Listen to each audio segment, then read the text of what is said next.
बोलिए प्रेम से श्री सद्गुरु महाराज की जय। हृदय खोलकर गुरुदेव के जय जयकार बुलंद आवाज में करें। बोलिए श्री सद्गुरु महाराज की जय। अखंड मंडलाकारम् व्याप्तं येन चराचरम् तत्पदं दर्शितं येन तस्मै श्री गुरुवे नमः। धन्य धन्य सतगुरु सुखद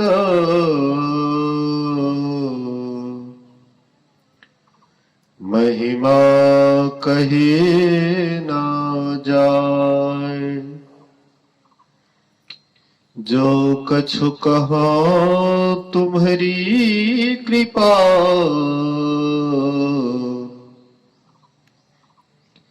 मोते कछु न बसाए।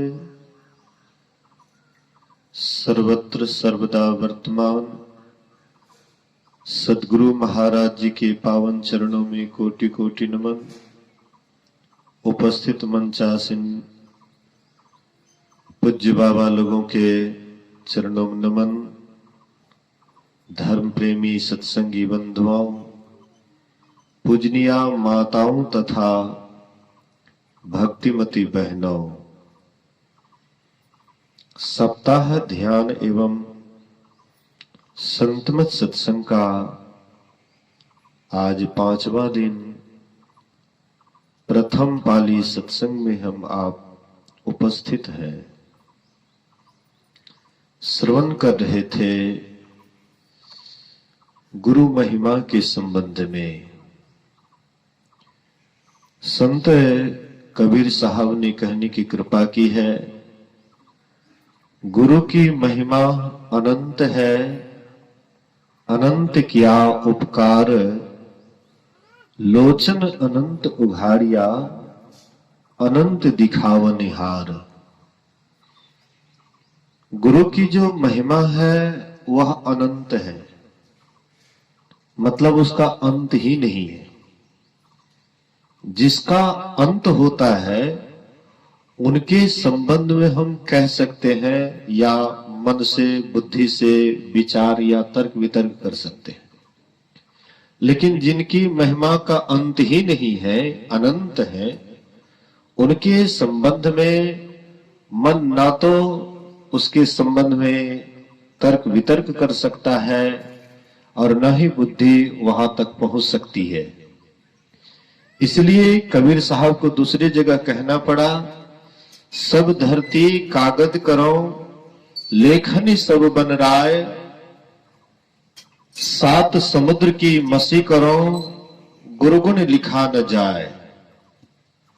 कहते हैं कि अगर गुरु के गुण को लिखना चाहे तो कबीर साहब कहते हैं पूरे पृथ्वी को हम आप कागज बना लिए और धरती पर जितनी भी जंगल पहाड़ है, जितनी भी लकड़ियां हैं, सबको हम आप कलम बना लें और सात समुद्र का नाम सुनते हैं, इसको हम लोग स्याही बना लें, रोशनाई बना लें। और फिर भी अगर गुरु गुण लिखना शुरू करें, पूरा पृथ्वी लिखते लिखते खत्म हो जाएगा, लिखने का जगह नहीं रहेगा। लिखते लिखते जितनी भी लकड़ियां हैं सब खत्म हो जाएंगे, सात समुद्र का पानी भी अंत हो जाएगा, लेकिन गुरु गुण का अंत नहीं होता है। इसलिए कि गुरु की महिमा अनंत है। गुरु महाराज जी कहते हैं, गुरु गुण अमित अमित को जाना, संक्षेप ही सब करत बखाना। गुरु की जो महिमा है, गुरु महाराज कहते गुरु गुण, गुरु का जो गुण है अमित है। गुरु गुण अमित, अमित को जाना, संक्षेप ही सब करत बखाना, सब संक्षेप में ही बखान करते हैं। मतलब पूरा पूरा आज तक कोई गा नहीं पाए, लिख नहीं पाए। इसलिए संत महापुरुष कहते हैं वह गुरु की महिमा, वह गुरु की महिमा हम बाहर में देखते हैं, उनसे ज्ञान सुनते हैं, उस पर चिंतन करते हैं, विचार करते हैं। लेकिन जब हम भीतर चलते हैं तब वह और ज्यादा बुझाता है। पहले तो बाहर वाला गुण सुन सुन करके अंदर चलने की तैयारी करते हैं, अब बाद में जब चलने लगते हैं तो गुरु महाराज जी कहते हैं अद्भुत अंतर की डगरिया जा पर चलकर प्रभु मिलते। जिस रास्ते पर चल करके प्रभु परमात्मा का दर्शन होता है, ईश्वर का साक्षात्कार होता है, कहते हैं अद्भुत है, विचित्र है। लेकिन उस रास्ते पर चलने के लिए हम लोगों को बाहरी कोई सहारा की आवश्यकता नहीं है। बिन पावन की राह है, बिन बस्ती का देश, बिना पिंड का पुरुष है, कहे कबीर संदेश। इसलिए उस रास्ते पर चलना है। जो भी चले हैं लोग अपना मनमाना रास्ता खोजते हैं। लोग बड़े महापुरुषों के रास्ते पर चलने में उनको कठिनाई होती है, इसलिए लोग हल्का और साधारण रास्ता पर चलते हैं। हम आप जो इस रोड पर चलते हैं ये साधारण रास्ता है और इस पर सब आदमी चलते हैं, एड़ू गेड़ू सब चलते हैं। लेकिन उस रास्ते पर चलना बड़ा कठिन है, वह रास्ता बड़ा कठिन है, वह मार्ग बड़ा साकड़ा है, जिस पर कोई बिरला ही बैठते हैं। जिस रास्ते होकर के कोई बिरला ही जाता है और वह रास्ता बाहर का नहीं है। वह रास्ता अगर बाहर का होता तो सब चले जाते। बाहर के रास्ता पर सब चलते हैं, देखते हैं ना, बड़े हैं, छोटे हैं, पढ़े हैं, अनपढ़ हैं, जो भी हैं, उच्च जाति के हैं, नीच जाति के हैं, सब कोई इस रास्ते पर चलते हैं। लेकिन भीतर वाला रास्ता पर कोई कोई चलता है, और जो भीतर वाला रास्ता पर चलता है वही गुरु का लाल होता है और वही अंत में जाकर के कमाल करता है। इसलिए महर्षि शाही स्वामी जी महाराज कहा करते थे, देश कैसा भी हो जिसका ऊंचा ख्याल है, दीन देखते बाहर से भीतर से मालो माल है। कोई कहता भिक्षु, कोई कहता कंगाल है, पर गुदरी पहने हुए वह गुदरी का लाल है। बेस विशेष से भक्ति नहीं होती है। बेस विशेष हाँ संसार में पहचान होता है, लेकिन भक्ति का मार्ग तो साकड़ा है, महीन है। इसलिए उस रास्ते पर चलने के लिए पग पग में गुरु की आवश्यकता है। जो भी गुरु के चरण शरण को पकड़े उसका भव पार हो गया। हम आप सुने होंगे एक भक्तिन हुई सहजोबाई। सहजोबाई की शादी हो चुकी थी, ससुराल जाने वाली थी। सखी सहेली उसका हार श्रृंगार कर रही थी, सोलह श्रृंगार कर रही थी, और उसी समय में गुरु आ गए, चरणदास जी महाराज आ गए और देखते हैं कि सहजो तैयार हो रही है, सज रही है। गुरु से रहा नहीं गया। गुरु कहते हैं चलना है, रहना नहीं। चलना विश्वास, सहजो तनिक सुहाग पे कहां गुंथावे शीश। हे सहजो, यह संसार से चलना है, रहना नहीं है। यहां पर जो भी आए हैं वे सदा नहीं रहा है। यहां का सुहाग क्षण भर के लिए है, बाद में वह सुहाग मिट जाता है, उजड़ जाता है। मैं जिनके यहां ठहरा हूं वह माता जी कह रही थी कि बाबा जब आप आए थे 10 वर्ष पहले यहां पर सप्ताह ध्यान करने के लिए, तो हमारे पतिदेव कहते थे कि ले जाओ बाबा को दूध पिलाओ, देखो कैसे बाबा है कि सारा सामान वामान लेकर के आए हैं सत्संग करने के लिए। देखो कितना बढ़िया काम करते हैं। इसलिए बाबा की सेवा करो, जाओ दूध पिलाओ। और बोले कि बाबा चले गए, वह हमारे पतिदेव चले गए। असली जो पति होता है वो कभी जाता नहीं है, याद रखिएगा। नकली पति से बिछड़न होता है, असली पति से कभी बिछड़न ना हुआ था, ना हुआ है, ना होगा। भूत भविष्य वर्तमान असली पति। लेकिन हम नकली पति के लिए बड़े व्याकुल रहते हैं, बड़ा उसके प्रति प्रेम होता है। लेकिन जो असली पति है उसके प्रति प्रेम नहीं होता है। वही असली पति को दिखाने के लिए, असली पति को पहचानने के लिए, पहचान करवाने के लिए गुरु की आवश्यकता होती है। इसलिए सहजोबाई से चरणदास जी महाराज कहते हैं, बेटी चलना है, रहना नहीं। चलना विश्वाबीस सहजो तनिक सुहाग पे। ये थोड़ी देर के लिए सुहाग पे कहां गुंथावे शीश। क्या ये हार श्रृंगार कर रही है? ये सदा टिकने वाला है? सहजोबाई को चलना था पति के साथ, चलना था पति के साथ। और जाति पति के साथ तो संसार का ऐश आराम मिलता, संसार का सारा सामान मिलता, सारी व्यवस्था मिलती। लेकिन ये व्यवस्था सदा तो रहने वाला है नहीं। इसलिए सहजोबाई बोली, श्री सद्गुरु जब तक सत्संग प्रवचन हो तब तक इधर उधर जाना आना बंद कीजिए। बहुत काम ऐसे ही संसार में होते रहता है, लेकिन मर्यादा को ध्यान दें। और जब तक यहाँ पर अभी आप लोग सुने हैं कि कम ही देर प्रवचन सत्संग होगा अभी, क्योंकि सुबह के समय में कम समय रहता है। और मैं ये नहीं सोचता हूं कि सत्संग के समय में सारी दुनिया की बातचीत होता रहे, ये मुझे अच्छा नहीं लगता है। सत्संग से पहले या तो व्यवस्था कर दीजिए या सत्संग के बाद कीजिए। बीच में सब कुछ समर्पण कर गुरु की सेवा करनी चाहिए।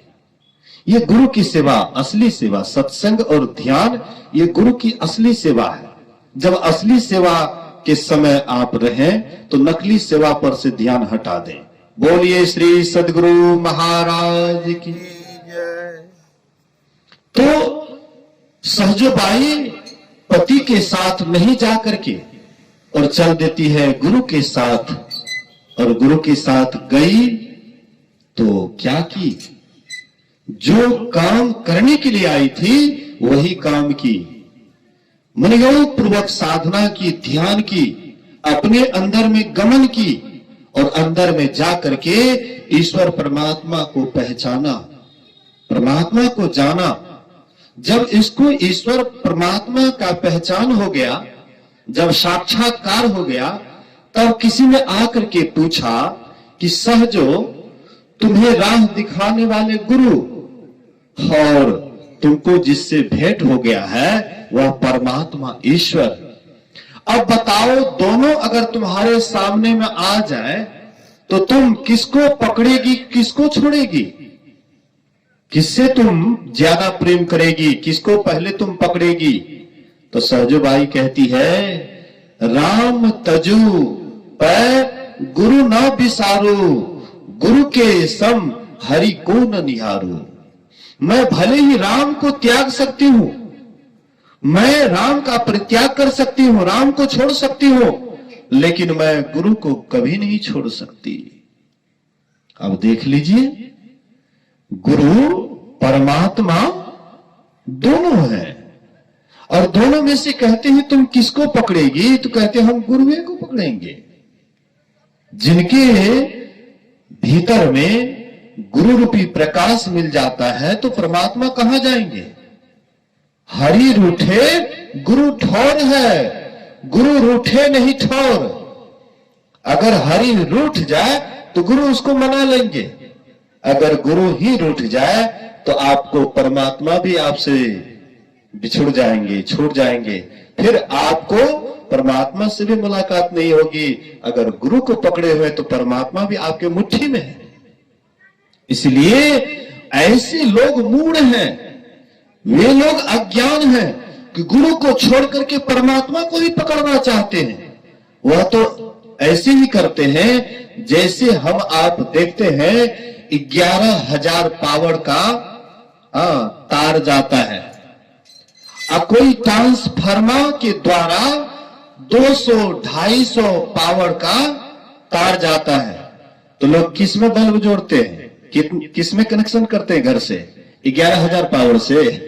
11,000 पावर से डायरेक्ट अगर कनेक्शन करेंगे तो वहीं पर कनेक्शन करने वाले वहीं पर उसका भी कनेक्शन हो जाएगा और ऊपर की तरफ चले जाएंगे। इसलिए नहीं, जो 200-250 वोल्ट नाप जोक करके देता है तो वहां से कनेक्शन करते हैं, तो जो भी यंत्र है सब यंत्र काम करता है। हीटर है, फीटर है, जो कुछ भी है सब कुछ चलने लग जाता है। ऐसे ही संत सद्गुरु जो होते हैं वे ट्रांसफार्मर के समान होते हैं। और ट्रांसफार्मर को छोड़ करके 11,000 या 13 लाख पावर वाला सीधे तार से कनेक्शन करेंगे, आप भी उसी में सटे रह जाएंगे। तो लोग आजकल गुरु थोड़ा बुझाता है कि गुरु के पास में जाएंगे तो हमको छोटा होना पड़ेगा, अहंकार शून्य होना पड़ेगा। परमात्मा को पाने के लिए जब तक आपके अंदर में अहंकार रहेगा तब तक आप परमात्मा को कभी नहीं पा सकते। हमारी मां बहनें अहंकार शून्य होती है, इनके अंदर में उतना अहंकार नहीं होता जितना पुरुषों के अंदर अहंकार होता है।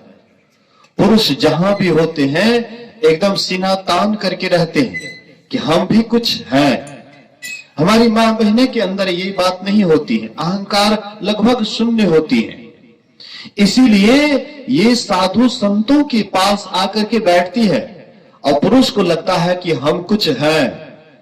जब स्तुति हो रहा था तो पुरुष आए, थोड़ी देर बैठे, यहां से चल दिए। बैठे भी तो कुर्सी पर बैठे और उसके बाद यहां से चल दिए।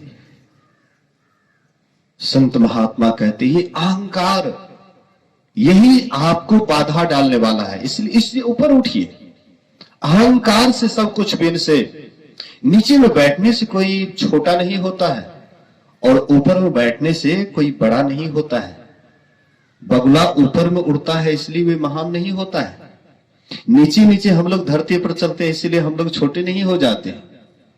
ये जिनकी जैसी गरिमा होती है वह कहीं भी रहेंगे, उसकी गरिमा कभी भी मिटने वाली नहीं है।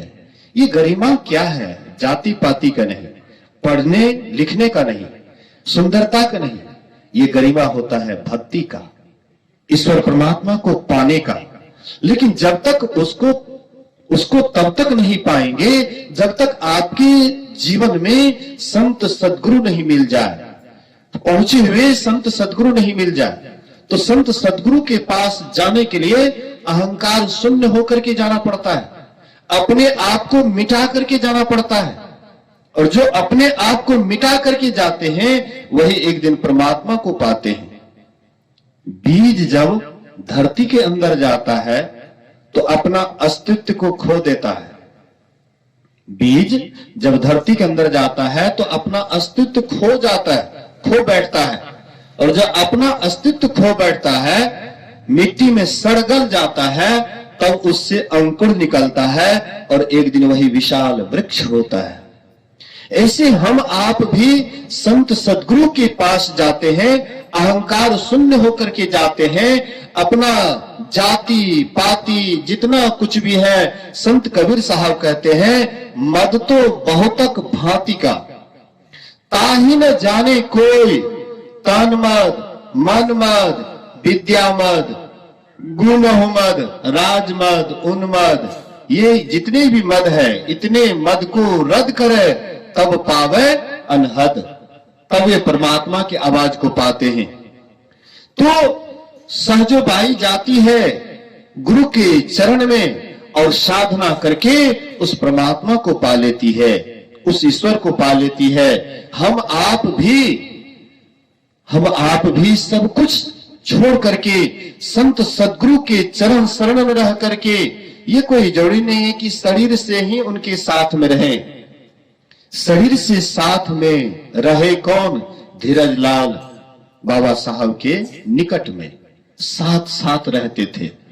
गुरु महाराज जी उनके साथ में नहीं रहे, उनकी शारीरिक सेवा भी कोई खास नहीं करते थे। कभी कभार साल में 1-2 बार जाते थे बाबा साहब के पास, 2-4 रोज, 5 रोज या 10 रोज रहते थे और उसके बाद आ जाते थे। लेकिन उनके आज्ञा का पालन किए, आज्ञा का पालन किए, इसलिए गुरु महाराज जी की जितनी ख्याति हुई उतना धीरजलाल गुप्त का ख्याति नहीं हुआ, क्योंकि वे निकट में रहते थे। लेकिन सबसे एक नंबर में है आज्ञा समना सुसाहिब सेवा। आज्ञा के अनुसार चले, इसलिए महान हो गए। हम आप भी जहां कहीं भी रहते हैं, लेकिन जो आज्ञा के अनुकूल चलेंगे वही एक दिन उस परमात्मा को पाएंगे। इसी के लिए संत महात्मा कहते हैं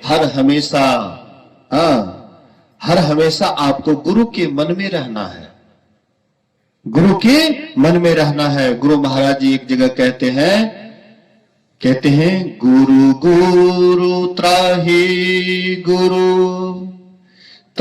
गुरु कहू हो, तन मान गुरु पद अर्पण करो हो। गुरु गुरु त्राही गुरु कहू हो, तन मन गुरु पद अर्पण करो हो। गुरु गुरु त्राही गुरु, तन मन आपन दुखद महान हो। तन मन आपन दुखद महान हो। गुरु पद अर्पि लेहु ज्ञान हो। गुरु गुरु त्राही गुरु कहू हो, तन मन गुरु पद अर्पण करो हो। गुरु गुरु त्राही गुरु ज्ञान दिव्य भान हृदय उगाऊ हो। गुरु ज्ञान दिव्य भान हृदय उगाऊ हो। मोहतम नाश मोक्ष सुख पाओ हो। गुरु गुरु त्राही गुरु, सर्व क्षण गुरु मन जो में ही रह हो। सर्व क्षण गुरु मन जो में ही रहा हो। निश्चय निर्वाण होय संत सब कहे हो। गुरु गुरु त्राही गुरु। गुरु महाराज जी कहते हैं सर्व क्षण गुरु मन जो में ही रहे हो। अगर हर हमेशा गुरु के मन में आप रहें, अर्थात मंत्र जाप करते रहें, एक बार भी मंत्र जाप ना भूलें। जो आपको गुरु प्रदत्त मंत्र मिला है उसको अगर एक पल भी नहीं बोलते हैं तो कहते हैं कि निश्चित वह निर्वाण पाएगा, मोक्ष को पाएगा। तो शुरुआत में ही अगर हम कमजोर रहेंगे फिर आगे कैसे बढ़ेंगे? इसीलिए कहते हैं अति पावन गुरु मंत्र मन ही मन जाप जपो। अति पावन, पतित को भी पावन करने वाला जो मंत्र है उसको मन ही मन जाप जपो, हर हमेशा जपते रहो। उठते बैठते खाते पीते सोते जागते हर हमेशा जपते रहो, एक पल भी मत बोलो। लेकिन हम आप और कुछ तो संसार के पूरा दुनिया की बात को याद रखते हैं और इसको ही भूल जाते हैं। जो याद रखना चाहिए उसको हम भूल जाते हैं, जो याद नहीं रखना चाहिए उसी बात में हम दिन रात दिमाग लगाते रहते हैं। देहात में, गांव देहात में लोग कहते हैं कि डायन है, फलना डायन है। हाँ, डायन जोगिन जो होती है देहात में, कहती है डायन है। तो डायन क्या करती है? कोई अपवित्र मंत्र को दिन रात जपती है। ये पवित्र मंत्र है, आपको आपके मन को शुद्ध करने वाला, मन को पवित्र करने वाला, मन जो आपका अपवित्र है उसको पवित्र करने वाला यह मंत्र है, गुरु प्रदत्त मंत्र। लेकिन जो डायन जोगिन जपती है वह अपवित्र मंत्र होता है, भूत पिशाच को रिझाने बुझाने वाला अपवित्र मंत्र होता है। और अपवित्र मंत्र को भी वह जपते जपते जब सिद्ध कर लेती है तब वह किसी को जिंदा भी कर सकती है और किसी को मुर्दा भी कर सकती है, किसी को मार भी सकती है, किसी को जिला भी सकती है। और ये पतित को भी पावन करने वाला मंत्र, क्या इसमें शक्ति नहीं है? ये क्या जिंदा को मुर्दा, मुर्दा को जिंदा नहीं कर सकता है? लेकिन ऐसा प्रयोग नहीं बतलाते हैं। करना चाहिए लेकिन इसका कभी भी दुरुपयोग नहीं करना चाहिए। हाँ, इसलिए एक मंत्र का जप करना चाहिए, बराबर करना चाहिए, उठते बैठते हर हमेशा। किसी ने कहा कि क्या शौच के भी समय मंत्र जप करना चाहिए, लघु शंका के समय में भी मंत्र जप करना चाहिए? बोले कि उसी में भी समय में अगर यमराज आ जाए तो क्या करेंगे? इसलिए हर हमेशा उठते बैठते सोते जागते हर हमेशा जपते रहिए, और जो भी जपते हैं उनका परम कल्याण हुआ है। एक बार भगवान शंकर और नारद बाबा दोनों में बातचीत हो रही थी कि इस समय में पृथ्वी लोक पर सबसे ज्यादा, सबसे अच्छा मंत्र जप करने वाला कौन है?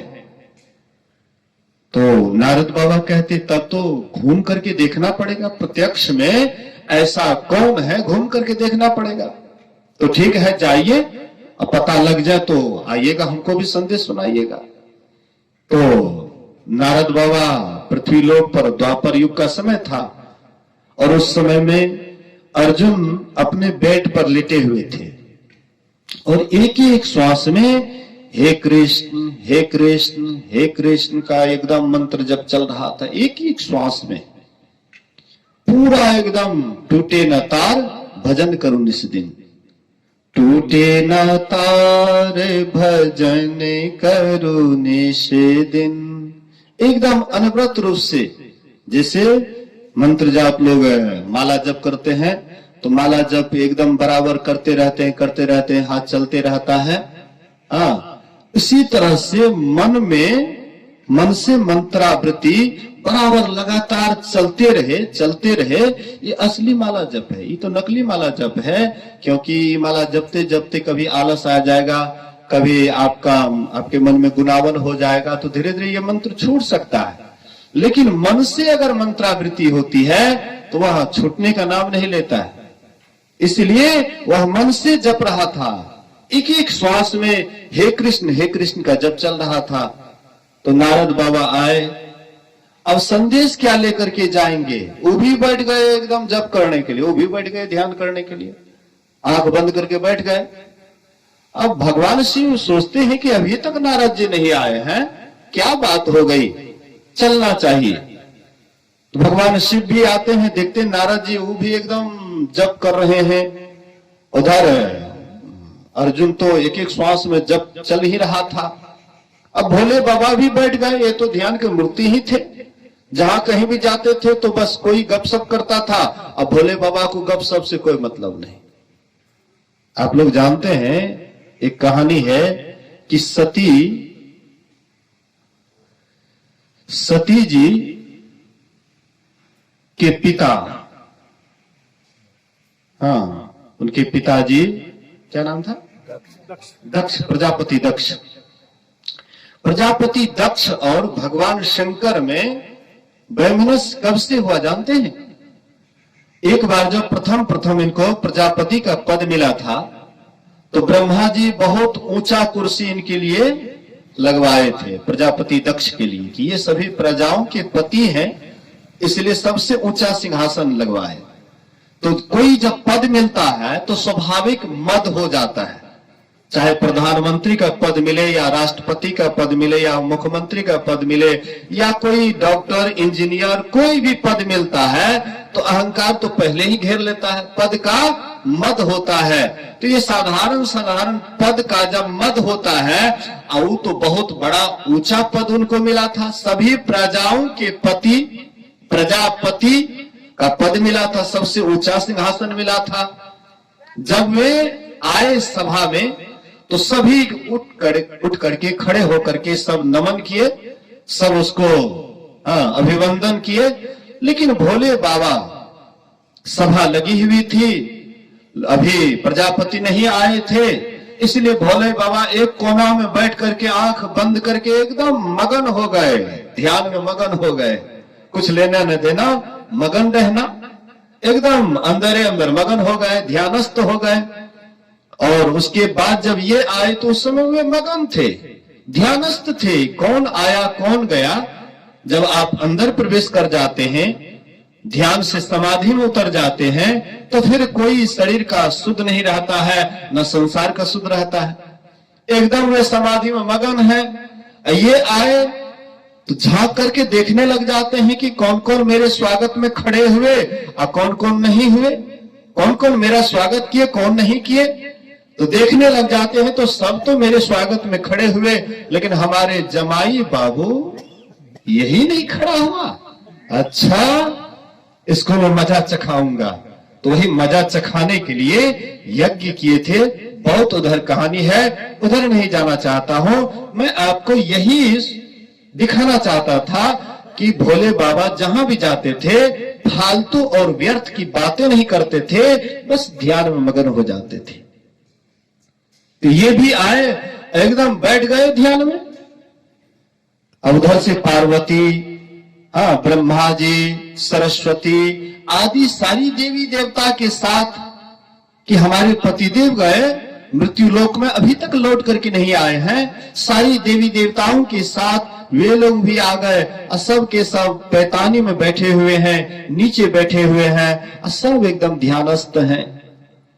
कुछ देर के बाद अर्जुन का जब नींद टूटा तो अर्जुन देखते हैं कि मैं पलंग पर आराम से लेटा हूं और सारी देवी देवता नीचे पृथ्वी पर मेरे पैताने में बैठे हुए हैं।